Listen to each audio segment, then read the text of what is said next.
तो प्यारे बच्चों, आप लोग के डिमांड पे लेके आ गए हैं सर्वनाम किसे कहते हैं। सर्वनाम एकदम बिल्कुल आसान भाषा में याद रखेंगे और पूरा जिंदगी भर याद रहेगा इस वीडियो के देखने के बाद, इसलिए इस वीडियो को फुल वॉच जरूर कीजिए। आइए सर्वनाम समझते हैं। सर्वनाम सर्वनाम संज्ञा के बदले जिस शब्द का प्रयोग होता है उसे सर्वनाम कहते हैं। संज्ञा के बदले जिस शब्द का प्रयोग होता है उसे सर्वनाम कहते हैं। अगर आपको संज्ञा नहीं पता है तो सर्वनाम मत पढ़िए, मेरा सर्वनाम और संज्ञा वाला वीडियो जो है वो देखिए। अब इसी जो संज्ञा पढ़ने के बाद सर्वनाम पढ़िएगा, इसीलिए सर्वनाम पढ़ने के लिए सबसे जरूरी है संज्ञा पढ़ना।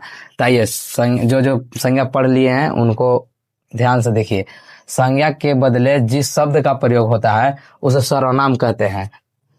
सर्वनाम मूलतः 11 होते हैं। कौन कौन होते हैं देखिए, जैसे कि मैं, तुम, हम, आप, यह, वह, जो, सो, कौन, कोई, कुछ इत्यादि।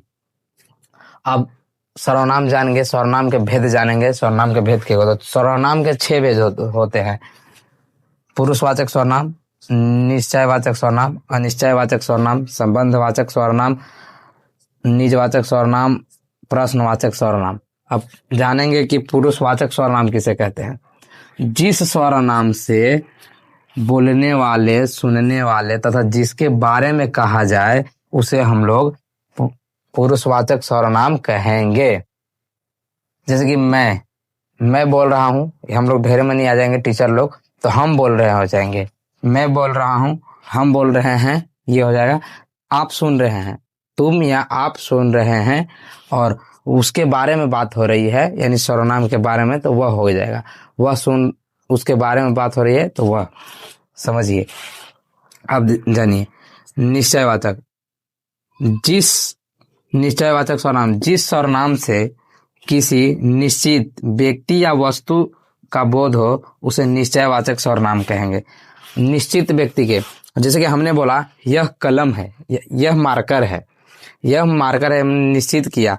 अगर दूर रहेगा सामान तो बोलेंगे वे कलमें हैं, वे मार्कर्स हैं, वे बुक्स हैं, ऐसे बोलेंगे। तो यह और वह जो बोलेंगे हम लोग निश्चित रूप से बोलेंगे। वे गाँवें हैं, वे लोग हैं, तो ये सब निश्चित है। यह से निकट का और ये से निकट का बोध होता है, वह और वे से दूरी का बोध होता है। आपको अगर कोई वस्तु दिखाना है तो यह कॉपी है, तो यह बोले ये कॉपी है, ढेर सारे ये कॉपी हैं, तो ऐसे बोलेंगे।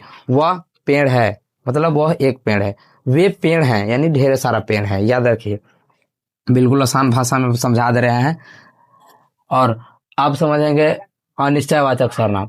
जिस सर्वनाम से किसी व्यक्ति या वस्तु का अनिश्चय का बोध हो उसे अनिश्चयवाचक सर्वनाम कहते हैं। अब देखिए, हमने बोला कोई आ रहा है, कोई आ रहा है, तो जब कोई बोले तो निश्चित नहीं है, कोई आ रहा है। कुछ खो गया, हमने बोला कुछ खो गया, तो इससे निश्चित नहीं है कि मेरा क्या चीज खोआ है और क्या चीज मानो कि गुम हुआ है, तो इसीलिए इसमें अनिश्चयवाचक सर्वनाम है। कितना रुपया है तुम्हारे पास, कितना है ये निश्चित नहीं है, कितना इत्यादि, इस पर निश्चयवाचक सर्वनाम है। ध्यान से, जिस सर्वनाम में अनिश्चित वस्तु या व्यक्ति का बोध होगा उसे हम लोग अनिश्चयवाचक सर्वनाम कहेंगे। अब चौथा समझेंगे संबंधवाचक। सर्वनाम को सर्वनाम से संबंध जोड़ता है उसे ही संबंधवाचक सर्वनाम कहते हैं। जैसे कि आपने सुना होगा, जिसकी लाठी उसकी भैंस, जो सोता है वही खोता है, तो जो और सो वहां पे संबंध बता रहा है सर्वनाम के। अब जिसकी लाठी उसकी भैंस, तो जिसका लाठी उसका भैंस, या जिसकी लाठी उसकी भैंस जो बोल रहे हैं हम लोग, तो जिसकी और उसकी जो है संबंध जोड़ रहा है एक दूसरे का, तो यानी कि सर्वनाम है ये भी सर्वनाम है। तो सर्वनाम से सर्वनाम को जो संबंध जोड़ता है वही संबंधवाचक सर्वनाम कहलाता है। अब देखिए पांचवा हम लोग हैं निजवाचक।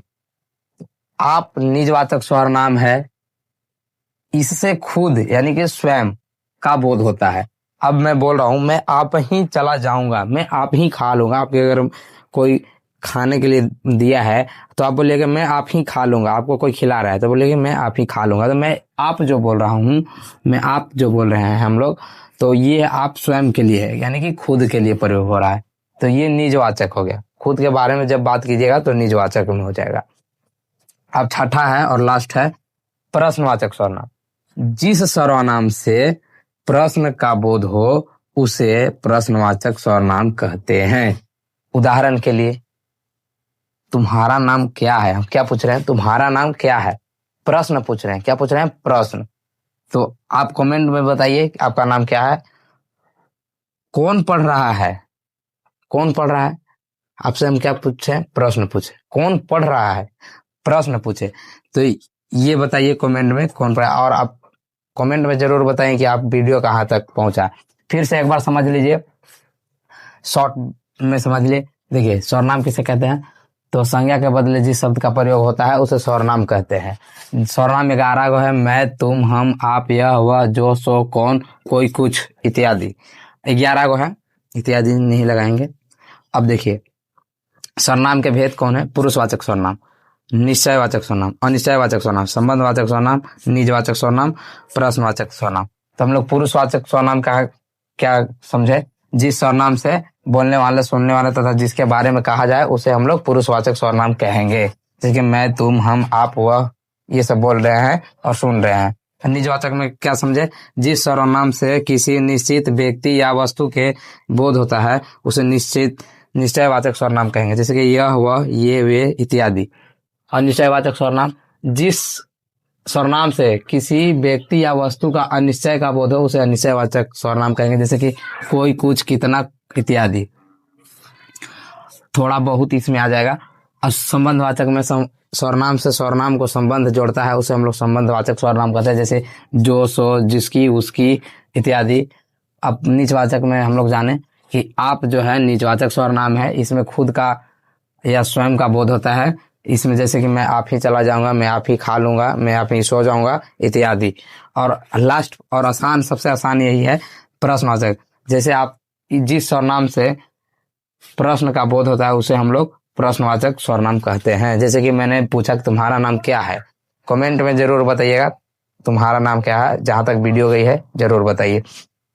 और हमने कहा कि आप कौन पढ़ रहा है, कौन पढ़ रहा है, तो हम जो ये बोले कि आप कौन पढ़ रहा है, इससे आपको प्रश्न पूछ रहे हैं, तो आप जरूर बताइएगा। लाइक कमेंट करिए और चैनल को सब्सक्राइब कीजिए। और मेरा पिछला वीडियो संज्ञा के है, वर्ण के है, उसे जरूर देखें। धन्यवाद।